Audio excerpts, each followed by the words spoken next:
চলে এসেছি কাটোয়াতে, আর কাটোয়া রেলওয়ে স্টেশনে দাঁড়িয়ে রয়েছি 3 নম্বর প্ল্যাটফর্মে। এবার বাইরে যাব, আর আজকে শোভাযাত্রা আছে কার্তিক পুজো, তো সেই জন্যই এসেছি আবারও। তো চলো ভিডিওটা শুরু করা যায়। সো হে গাইস, আমি শুভ আর তোমরা দেখছো শুভ ব্লগ ইউটিউব চ্যানেল। তো চলো ভিডিওটা শুরু করা যায়।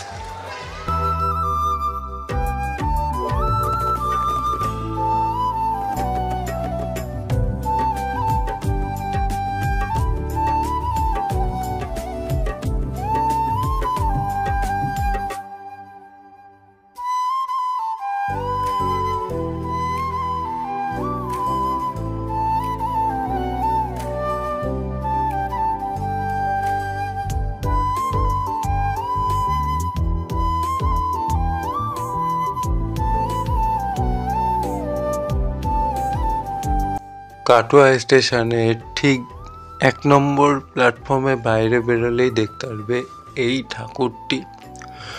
তো এখন দেখা হয়ে গেছে, এখন ওইদিকে আগাবো বাইরের দিকে। তো চলো যাওয়া যাক।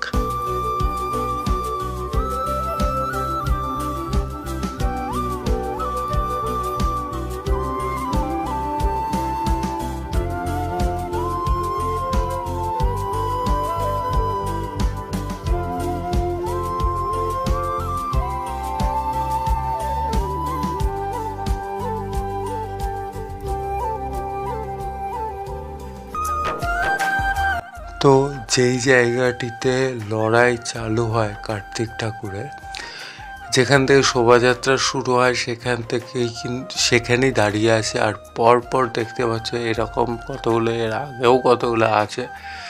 তো আর খুব সুন্দর লাগে একটা জিনিস, এখানে ট্র্যাক্টরের উপরে ব্যান্ড ফ্যান করে খুব সুন্দরভাবে মানে একটা প্রোগ্রাম টাইপকেও হয়। তো চলো দেখো রয়েছে।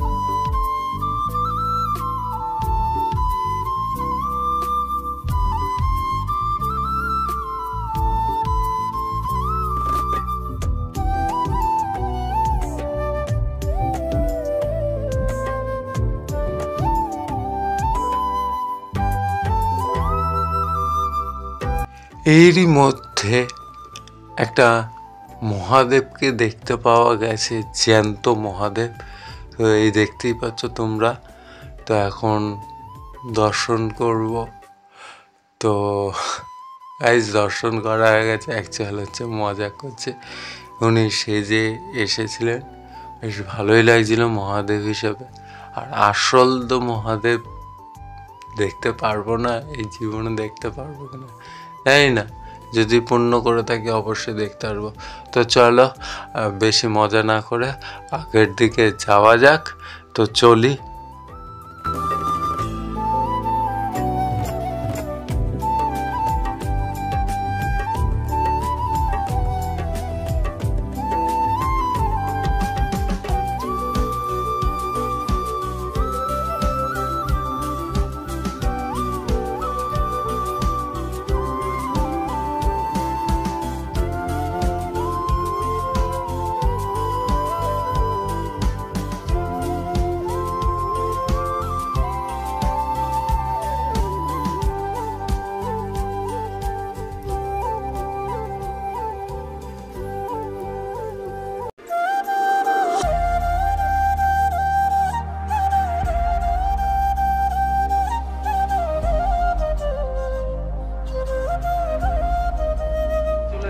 আর একটা খুব সুন্দর পুজো প্যান্ডেলে, এটা প্যান্ডেলটা পুরোটাই কিন্তু পুকুরের উপরে কিন্তু বানানো হয় রাস্তা। তো সাইডে কিন্তু প্যান্ডেলটা একদম মাঝখানে, খুব সুন্দর লাগছে। এই ক্লাবটার নাম হচ্ছে ঝঙ্কার। তো খুব ভালো লাগলো। এবারে প্যান্ডেল তো চমক দেখলাম, এবার প্রতিমার কি চমক রয়েছে সেটাও তোমাদের দেখাবো। চলো।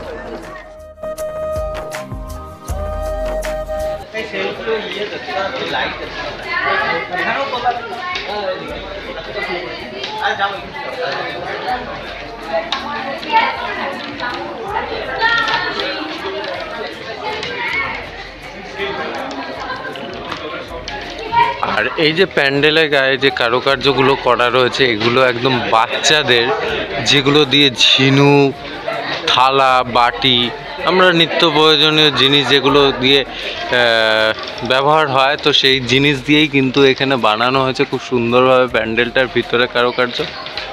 তো খুব ভালো লাগছে।